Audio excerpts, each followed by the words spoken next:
Hi friends, എല്ലാവർക്കും SR ക്രിയേഷൻസിലേക്ക് സ്വാഗതം. ഇന്ന് നമ്മൾ കൂട്ടുകാരുടെ മലയാളം പാഠപുസ്തകത്തെ ആസ്പദമാക്കിക്കൊണ്ട് മോഡൽ എക്സാം ക്വസ്റ്റ്യൻ പേപ്പറും ആൻസറുമാണ് ഡിസ്കസ് ചെയ്യാനായിട്ട് പോകുന്നത്. അപ്പോൾ 1 മുതൽ 10 വരെയുള്ള എല്ലാ ക്ലാസ്സിലെ കൂട്ടുകാർക്ക് വേണ്ടിയിട്ടും മോഡൽ ക്വസ്റ്റ്യൻ പേപ്പറും ആൻസേഴ്സും ചെയ്യുന്നുണ്ട്. അപ്പോൾ കൂട്ടുകാർ ആരെങ്കിലും ആദ്യമായിട്ടാണ് ഈ ചാനൽ കാണുന്നതെങ്കിൽ സബ്സ്ക്രൈബ് ചെയ്യുക. തൊട്ടടുത്ത് കാണുന്ന ബെൽ ബട്ടൺ കൂടെ എനേബിൾ ചെയ്ത് കഴിഞ്ഞാൽ തുടർന്നുള്ള മോഡൽ ക്വസ്റ്റ്യൻ പേപ്പറും അതുപോലെ തന്നെ ഫൈനൽ ക്വസ്റ്റ്യൻ പേപ്പേഴ്സും ഈ ചാനലിലൂടെ അപ്ലോഡ് ചെയ്യുന്നതാണ്. അത് കൂട്ടുകാർക്ക് നോട്ടിഫിക്കേഷനായിട്ട് ലഭിക്കും. അപ്പോൾ ഇന്ന് നമ്മൾ നോക്കാൻ പോകുന്നത് 10th സ്റ്റാൻഡേർഡിലെ മലയാളം ഫസ്റ്റ് പാഠപുസ്തകത്തെ ആസ്പദമാക്കിക്കൊണ്ടുള്ള മാതൃകാ ചോദ്യപേപ്പറാണ്. നമുക്ക് ഓരോ ചോദ്യങ്ങളായിട്ട് നോക്കാം. എല്ലായ്പ്പോഴും എക്സാം എഴുതുന്ന സമയത്ത് പറയുന്നത് പോലെ തന്നെ ഇവിടെ ടൈം കൊടുത്തിട്ടുണ്ട്, അതുപോലെ ടോട്ടൽ മാർക്ക് എത്രയാണെന്നും കൊടുത്തിട്ടുണ്ട്, പൊതു നിർദ്ദേശങ്ങൾ കൊടുത്തിട്ടുണ്ട്. നിർദ്ദേശങ്ങൾ നന്നായി വായിച്ചു മനസ്സിലാക്കിയതിന് ശേഷം മാത്രം കൂട്ടുകാർ ആൻസർ ചെയ്യുക. നോക്കാം. 1 മുതൽ 5 വരെയുള്ള ചോദ്യങ്ങളിൽ ഏതെങ്കിലും 4 എണ്ണത്തിന് ഉത്തരം എഴുതുക. ഒന്നാമത്തെ ചോദ്യം, കവികൾക്ക് ലോകമെമ്പാടും ഒരു ഭാഷയേ ഉള്ളൂ എന്ന വരികളിലെ അർത്ഥസൂചന. ഇവിടെ 4 ഓപ്ഷൻസ് കൊടുത്തിട്ടുണ്ട്. ഒന്നാമത്തേത്, എല്ലാ കവികളും ഒരേ ഭാഷയിലാണ് കവിത എഴുതുന്നത്. രണ്ടാമത്തേത്, ലോകമെമ്പാടുമുള്ള കവികൾ ഒരു പ്രത്യേക ഭാഷയിലാണ് സംസാരിക്കുന്നത്. 3, കവിതകളിലെ വികാരാവിഷ്കാരം, പ്രമേയം മുതലായവയ്ക്ക് സാമ്യമുണ്ട്. 4, കവിതകൾ വിവിധ ഭാഷകളിലേക്ക് പരിഭാഷപ്പെടുത്താറുണ്ട്. ഉത്തരം ഓപ്ഷൻ സി ആണ്. കവിതകളിലെ വികാരാവിഷ്കാരം, പ്രമേയം മുതലായവയ്ക്ക് സാമ്യമുണ്ട്. അടുത്ത ചോദ്യം നോക്കൂ. രണ്ടാമത്തെ ചോദ്യം, അതെല്ലാം എരിവും പുളിവും ചേർത്തു പകർത്തി അയച്ച ആ സ്കൂൾ കുട്ടിയാണ് തൻ്റെ മുൻപിൽ നിൽക്കുന്നതെന്ന് ആ മാന്യൻ അറിയുന്നില്ല. അടിവരയിട്ട ശൈലിക്ക് യോജിക്കുന്നത്. 4 ഓപ്ഷൻസ് ഉണ്ട്. ഭാവ തീവ്രതയോടെ അവതരിപ്പിക്കുക. 2, തെറ്റായ കാര്യങ്ങൾ കൂട്ടിച്ചേർത്ത് അവതരിപ്പിക്കുക. 3, കേട്ട കാര്യങ്ങൾ അതുപോലെ അവതരിപ്പിക്കുക. 4, നല്ല കൈയക്ഷരത്തിൽ എഴുതുക. ഉത്തരം ഒന്നാമത്തേതാണ്, ഭാവ തീവ്രതയോടെ അവതരിപ്പിക്കുക. മൂന്നാമത്തെ ചോദ്യം, ശീതകാലത്തിൻ്റെ പ്രഭാവത്തെ കീഴ്പ്പെടുത്തുന്ന ഒരു തീക്കനൽ കിഴവൻ മിറലിൻ്റെ നെഞ്ചിൽ വീണു. ഈ വരികൾക്ക് യോജിക്കുന്ന പ്രസ്താവന ഏത്? 1, പുറത്തെ മഞ്ഞിലൂടെ നടന്ന് വീട്ടിൽ പ്രവേശിച്ചപ്പോൾ കിഴവൻ മിറലിന് ആശ്വാസം തോന്നി. 2, വീടിനുള്ളിൽ കത്തിച്ചു വെച്ചിരുന്ന വിളക്കിൻ്റെ ചൂട് കിഴവൻ മിറലിന് ആശ്വാസമായി.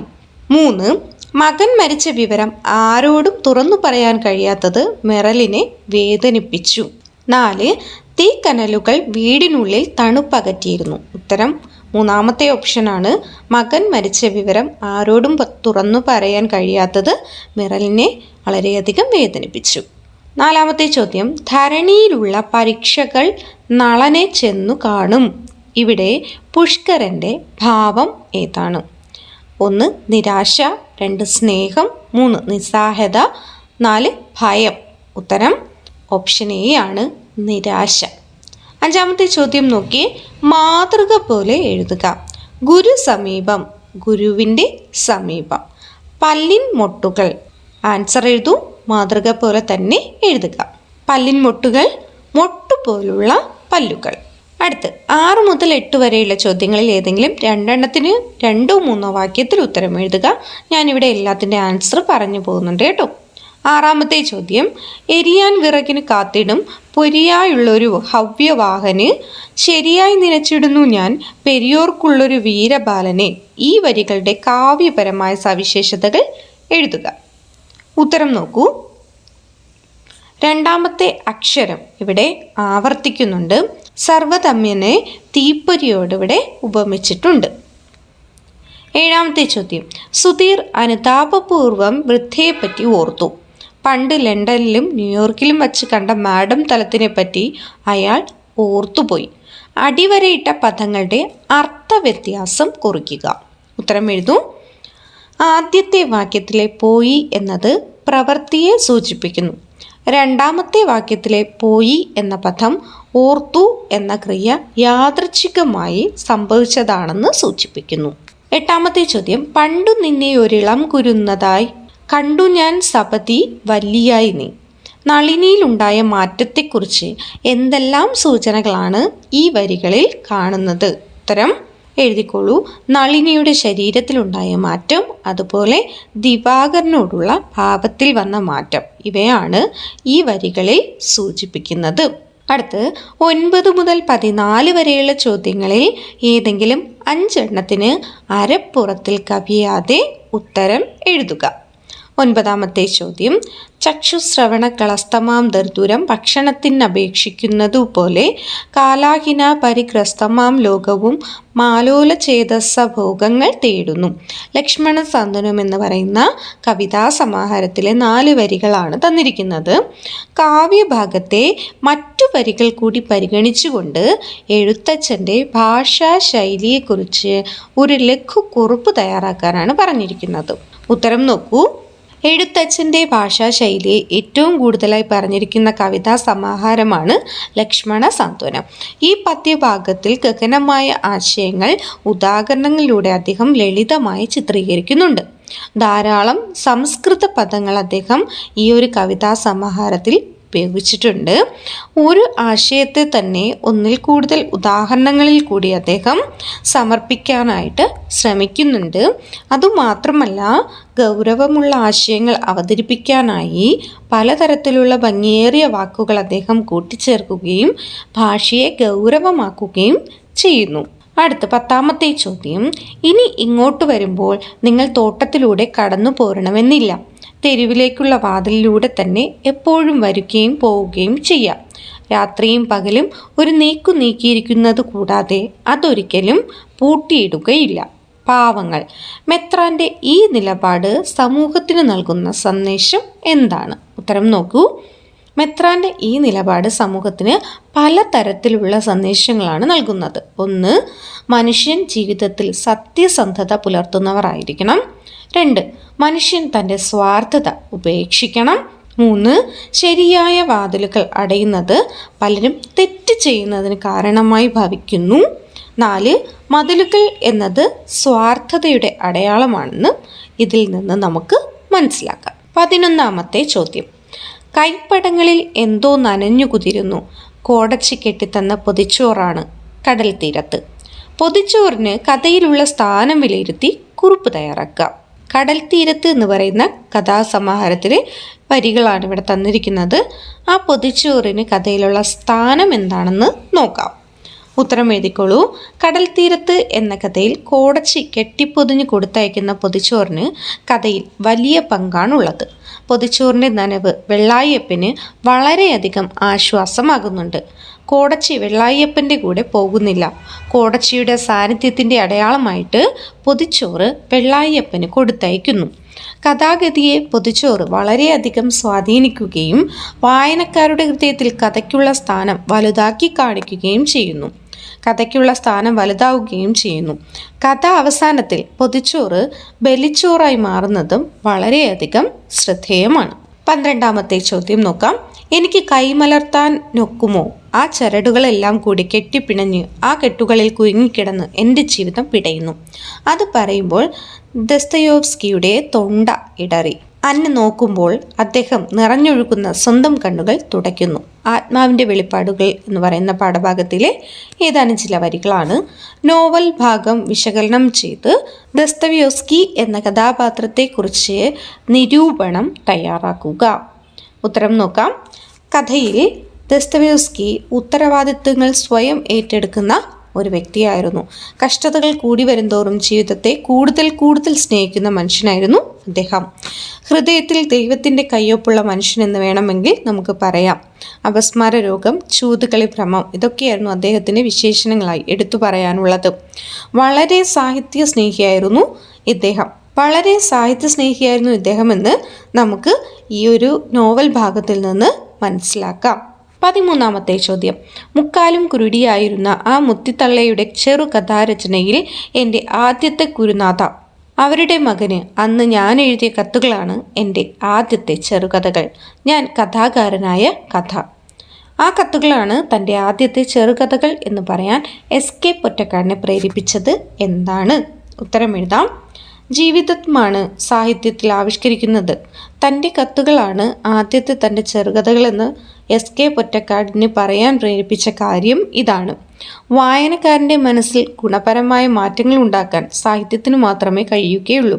സമൂഹത്തിൽ നിന്നാണ് സാഹിത്യരചനയ്ക്ക് വിഷയം കിട്ടുന്നതെന്നും എസ്.കെ. പൊറ്റക്കാട് ചൂണ്ടിക്കാണിക്കുന്നു.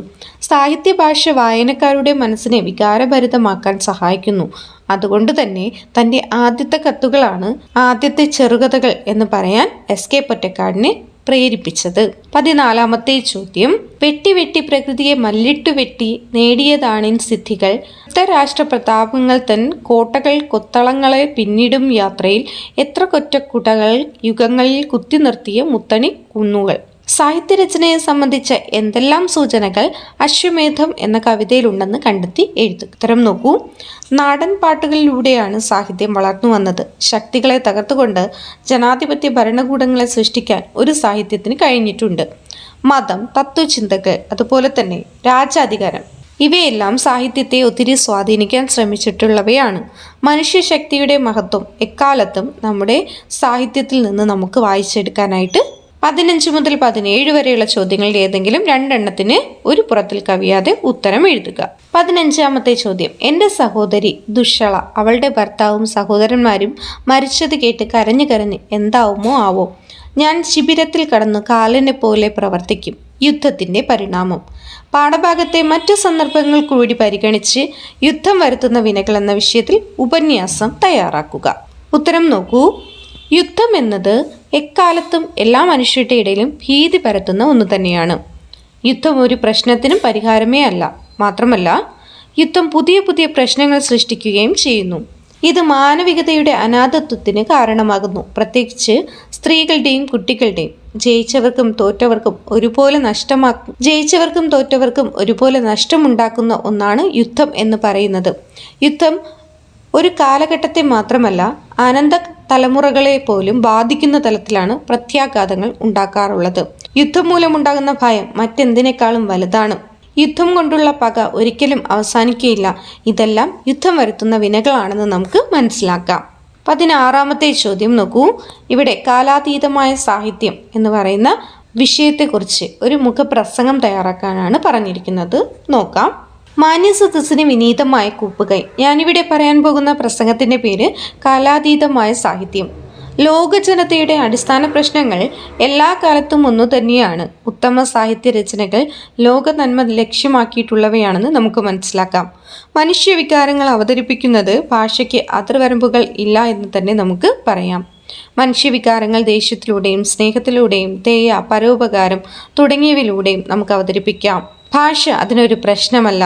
സമാനതകളില്ലാത്ത അലങ്കാര പ്രയോഗങ്ങളും കാവ്യകൽപ്പനകളും എല്ലാ കാലത്തും മാനവികതയിൽ ആസ്വദിക്കപ്പെടുകയാണ്. മാത്രവുമല്ല ഉത്തമമായ രചനകൾ പിൽക്കാല രചനകൾക്ക് മാതൃകയായി നിലനിൽക്കുകയും ചെയ്യുന്നു. സാഹിത്യം അവിസ്മരണീയവും കാലാതീതവുമാണ്. നമ്മുടെ പഴയ സാഹിത്യ കലാകാരന്മാരെയും സാഹിത്യകലകളെയും നമുക്ക് സംരക്ഷിക്കാം. നന്ദി, നമസ്കാരം. അടുത്ത ചോദ്യം നോക്കൂ. 17-ാമത്തെ ചോദ്യം. മൈക്കലാഞ്ചലോ മാപ്പ് എന്ന് പറയുന്ന കവിതയ്ക്ക് ആസ്വാദനം തയ്യാറാക്കാനാണ് പറഞ്ഞിരിക്കുന്നത്. ചോദ്യം കൂട്ടുകാർക്ക് വായിച്ചു നോക്കാം കേട്ടോ. ഉത്തരം നോക്കൂ.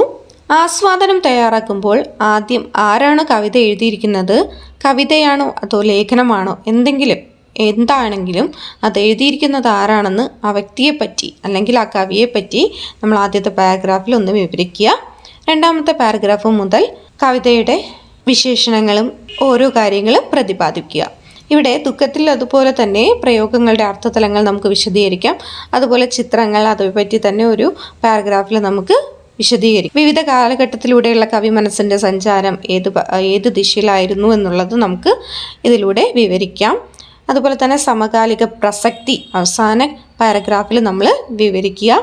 അതോടുകൂടെ കൺക്ലൂഡ് ചെയ്ത് നമുക്ക് നിർത്താം. അപ്പോൾ കൂട്ടുകാരെ, നമ്മൾ 10ാം ക്ലാസ്സിലെ മലയാളം പാഠപുസ്തകത്തെ ആസ്പദമാക്കിക്കൊണ്ട് മോഡൽ ക്വസ്റ്റ്യൻ പേപ്പറാണ് ഡിസ്കസ് ചെയ്തത്. ആൻസർ നമ്മൾ നോക്കിയായിരുന്നു.